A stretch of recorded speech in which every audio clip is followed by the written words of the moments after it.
আসসালামু আলাইকুম ভিউয়ার্স, রেহেনার রান্নাঘরে আপনাদেরকে স্বাগতম। আশা করি দেশ ও প্রবাসে যাই যেখানে আছেন আল্লাহর রহমতে ভালো আছেন, সুস্থ আছেন। আজকে আমি আবার একটা দারুণ মজার রেসিপি নিয়ে চলে এসেছি। আজকে আমি খাসির মাংস দিয়ে বিরিয়ানি রান্না করে দেখাবো। এখানে আমি মাংসগুলোকে পরিষ্কার করে কেটে আমি ধুয়ে নিয়েছি।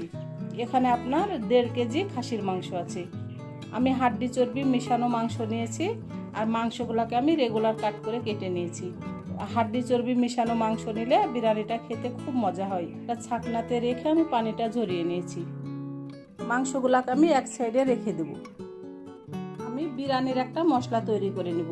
এখানে আছে জয়ফল 1টার অর্ধেক, জয়ত্রী আছে 1টার অর্ধেক, একটা তেজপাতাকে আমি অর্ধেক করে নিয়েছি, সাদা গোলমরিচ আছে 1 চামচ, 10টা আছে সাদা এলাচ, আপনার 3 টুকরা আছে দারচিনি 1 ইঞ্চি সাইজের।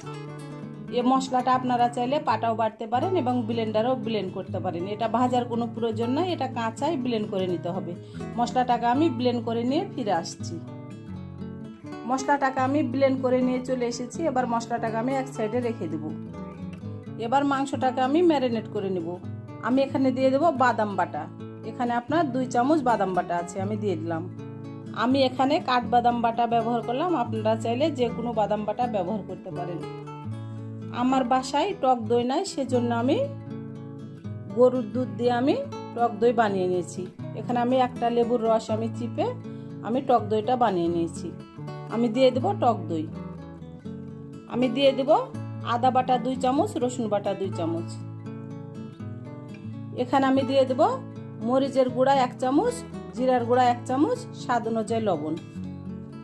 আমরা বিরিয়ানির যে মশলাটা বাসায় তৈরি করেছিলাম সে মশলাটা দিয়ে দেব 3 টেবিল চামচ।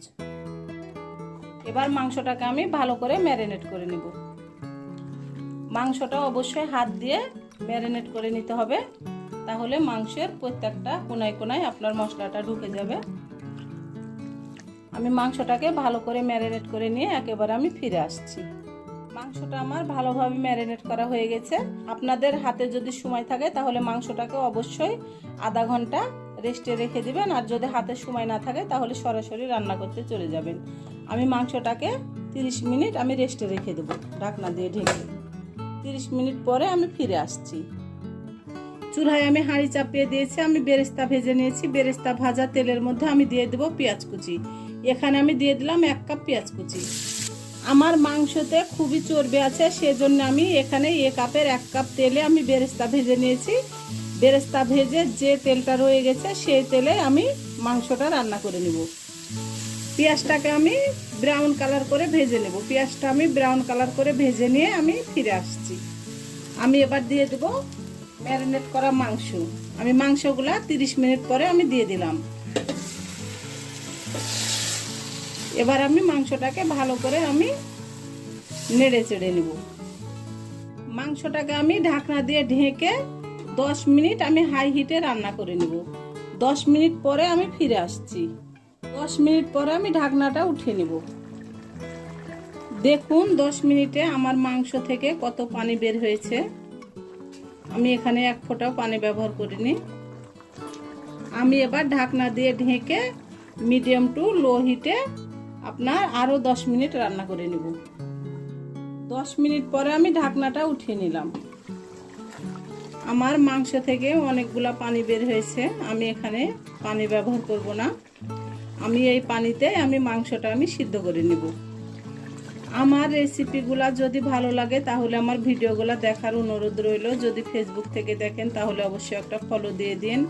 ইউটিউব থেকে দেখলে একটা সাবস্ক্রাইব করার অনুরোধ রইল। হাতে যদি সময় থাকে লাইক শেয়ার কমেন্ট করে দিন। আপনাদের একটা শেয়ারে আমি অনেক দূরে এগিয়ে যেতে পারবো। আমি এবার ঢাকনা দিয়ে ঢেকে মিডিয়াম টু লো হিটে 40 মিনিট রান্না করে নেব। 40 মিনিট রান্না করে নিয়ে আমি একেবারে ফিরে আসছি। 40 মিনিট পরে আমি ঢাকনাটা উঠিয়ে নেব। আমি এর মধ্যে চেক করে নিয়েছি আমার মাংসগুলো সিদ্ধ হয়ে গেছে।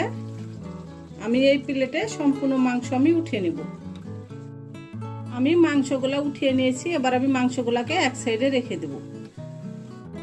এখানে আমি চিনি গুঁড়ার আতপ চাউল নিয়েছি।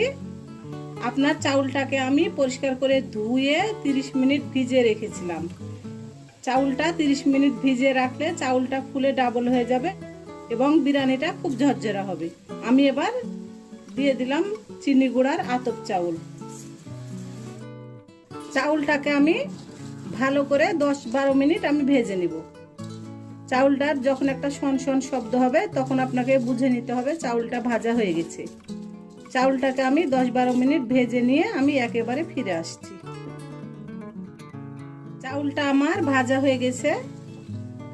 আমি এখানে এই কাপের 4 কাপ চাউল দিয়েছি, আমি 7 কাপ পানি দেব। পানিটাকে আমি ভালো করে ফুটিয়ে নিয়েছি।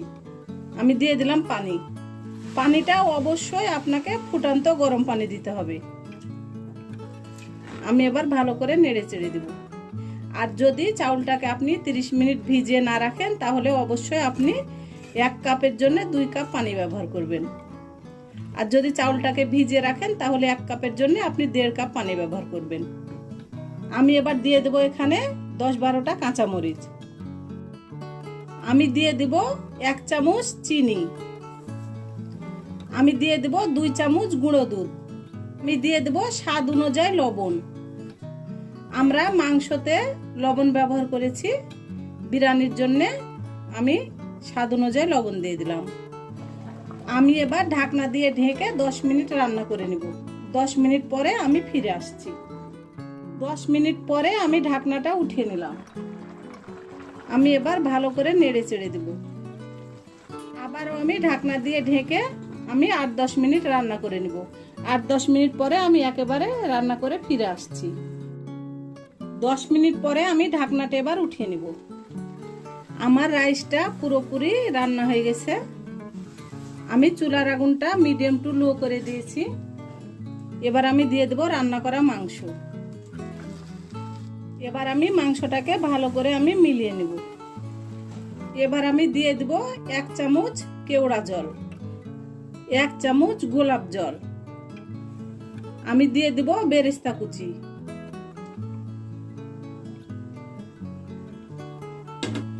দিয়ে দেব ঘি।